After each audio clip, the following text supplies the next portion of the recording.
hamdu kullan wadani jeyɗo binde fof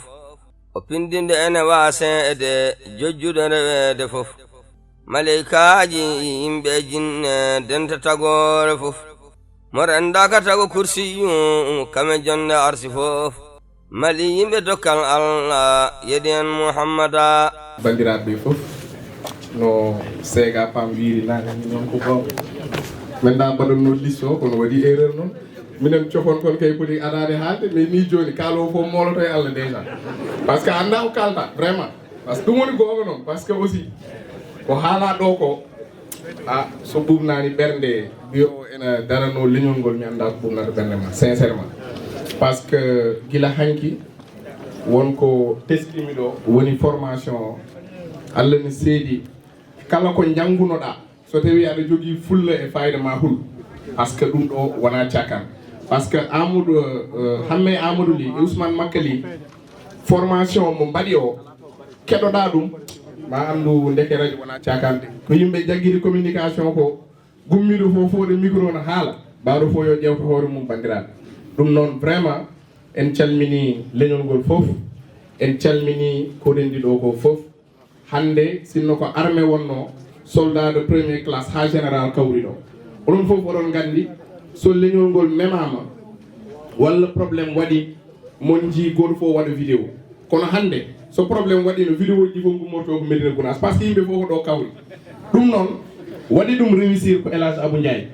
tubakoɓe mbi il ne faut pas refuser d'entrer dans l'histoire histoire so darima woto salo nadde ɗum waɗi hen saaji mbiyeɗa armi wonma paré aɗa wiya ala jarani ɗum no jari de ceerno hay Allah ne yiɗi mantede bandiraɓe woppunden koye men donc El Hadj Abou Ndiaye ko dañɗa ko weeɓani ko keɗal par ce que hande garɗo ɗo fof Allah jarama o jarama kono mention spéciale e ummiɓe Dakar on gandi pourquoi par ce que hande gonɗen koye saaha musɗo galleji nana kuɓɓe autoji nana kuɓɓe won yimɓe mbarama hen donc bawɗo woppude ɓiyum woppa famille mum woppa yummum woppa business aji mum ara ha ɗo jawdi aduna waɗum addi ɗo yimɓe ko sibi Allah addi ɗo yimɓe ko yidde donc laaɓi kam vraiment wonɓe ganduɗa wonko pulaar jarani ɗumen par ce que ɗum ɗo kalis wawa ɗum ɗo yidde neɗɗo ni tan wawa ɗum ko engagement waɗata ɗum gelongal ummo ha Mauritanie ara ceerno ɗum ɗo wona cakan ɗum noon vraiment hélas Allah jarama a jarama min beltima no fewi rendini men ɗo ko radio Daaka dañama hande en jii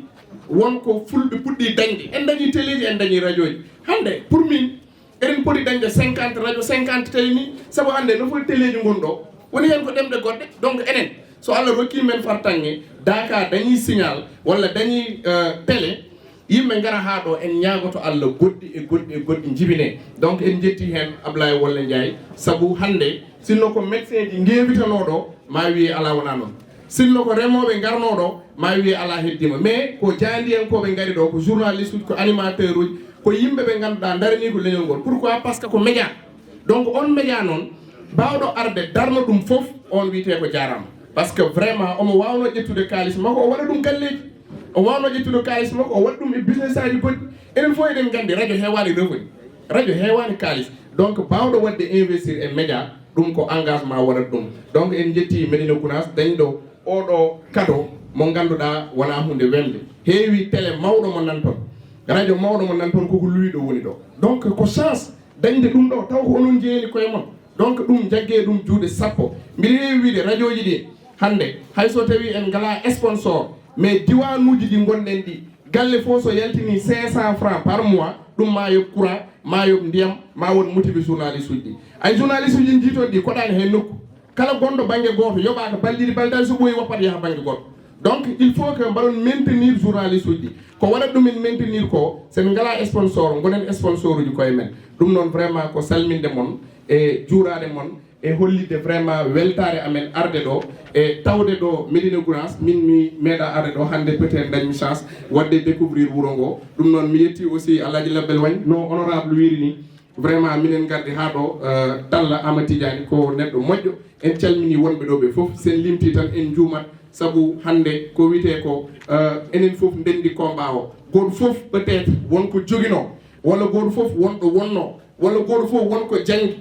mbaɗono Ibrahima Kebe fof arde radio ko par défaut donc mais ko engagement tan woppatma e radio sinno ko kalis kewɗo jiloɗa hen aɗa jogui goɗɗum ko mbaɗɗa mais à un certain moment ko Cheikh Anta Diop wino ko e deftere makko wiyetene nation agriculture o wi holko woni intellectuel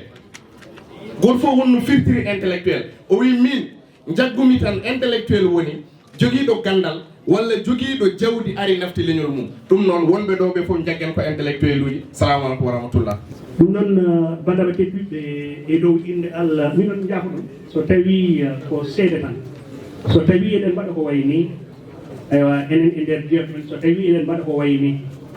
aywa en nawdottu hen e tenkide wonde gonɗen koye mawninde pinɗol pulargo nde tawno waɓe amen ni ko hen min mahi ko hen min keeɓi martabaji ko hen kadi min keeɓi teddungal ko hen min keeɓi métier Mamadou Diop murtuɗo wondiranno ko e Parti Pular ene koyɗe cipar ɗum noon Diallo leñol onon fof on jarama Hamé Amadou Ley aywa Ousmane Makka e ma jaafo ɗum noon e dow inde Allah jurmotoɗo jaafotoɗo jettoje godani Allah lamɗo aduna o lamɗo ɗi ñalawma jobtiyo eɗen jetta Allah eɗen juula en ɓaɗo makko Mouhammad yo jam kisal gone makko hande o no mbiɗen ni ñalawma mawɗo e nder ñalawmaji ñalawma duwaw ñalawma mawɗingol golle jokkore e ɗam gollodiral e jehilagal ko ɗum ɗo foof rendini ko hawri ɗo ko e ɓawɗe Allah onon bandaɓe tedduɓe sehilaɓe gollodiɓe heɗotoɓe ɓadiɓe ha to ɓuuri woɗɗude mawɓe e sukaɓe rewɓe worɓe onon yiɗɓe saabu walla onon ɓe ceerani e duwade onon ɓe goɗɗitaki min hay saha goto onon ɗoftoɓe min e kala saha eɗen kesɗitina e hollide weltare men e ko Allah addani en ko addani sagataɓe men miñiraɓe men ɓe Allah e wallidiɓe mballi ha ɗum ɗo foof yettiɗo onon fof on bismama on jarama kattude yo Allah yo moƴƴere yo Allah yettin pandale men e oɗo jalamo Guddidgol Galle Daaka Media e nder Madina Gounass e fuɗɗode konngol men sabu waɗi sababu mo yettani sababu yettata Allah alay sago ciftoɗen fuɗɗi ɗum ɗo fof komo barke mum e moƴƴereji mum e nder ko Allah hokki ɗum ko woni sababu kawrital men eɗen fof ɗo mo barke mum e bawde Allah hawridini jokli kala eɗen fof eɗen guurdi hen eɗen guurani ɗum kadi yo welen Allah woni e ceerno men laaɓanɗo en hono ceerno Mouhamadou Souraji Dine Ba eɗen duwono ceerno men kalifa men ceerno Alaji Amad Tidiane Ba yo Allah ɓoynuma e gesa men wondude e cellal e kisal kanko kokkuɗo yamirode taw duwi yo ɓoy ɗoftude en e jattande en kanko e gollodiɓe makko ko saaha kadi siftorde e hettitinde duwawuji men fewde e ceerno Abdoul Aziz ceerno yo welen Allah wone makko e ceerno Bilal Dine Ba yo ɓoy jaggande en ɓeeɗo heɓtinde Alaji Aboy Ndiaye heɓtinde Allah Aboy Ndiaye ko yaawi mballimo kirtinimo coppinimo caggal nde ɓe paami nafoore golle ɗe guila e ɓurfuɗi sababu nde mballude mabɓe timmude e hoolade ɓe payi e makko o wawi takkade ɓe e gollade e sara mabɓe ɓe payimo e laabi moƴƴi e bawɗe Allah e hotiroji mum caggal gandodiral men e Abou ɗum waɗi koye hitande gadiɗe hitande unaɗi e 2004 e ɓatakiji ɗi Abou huccitino e men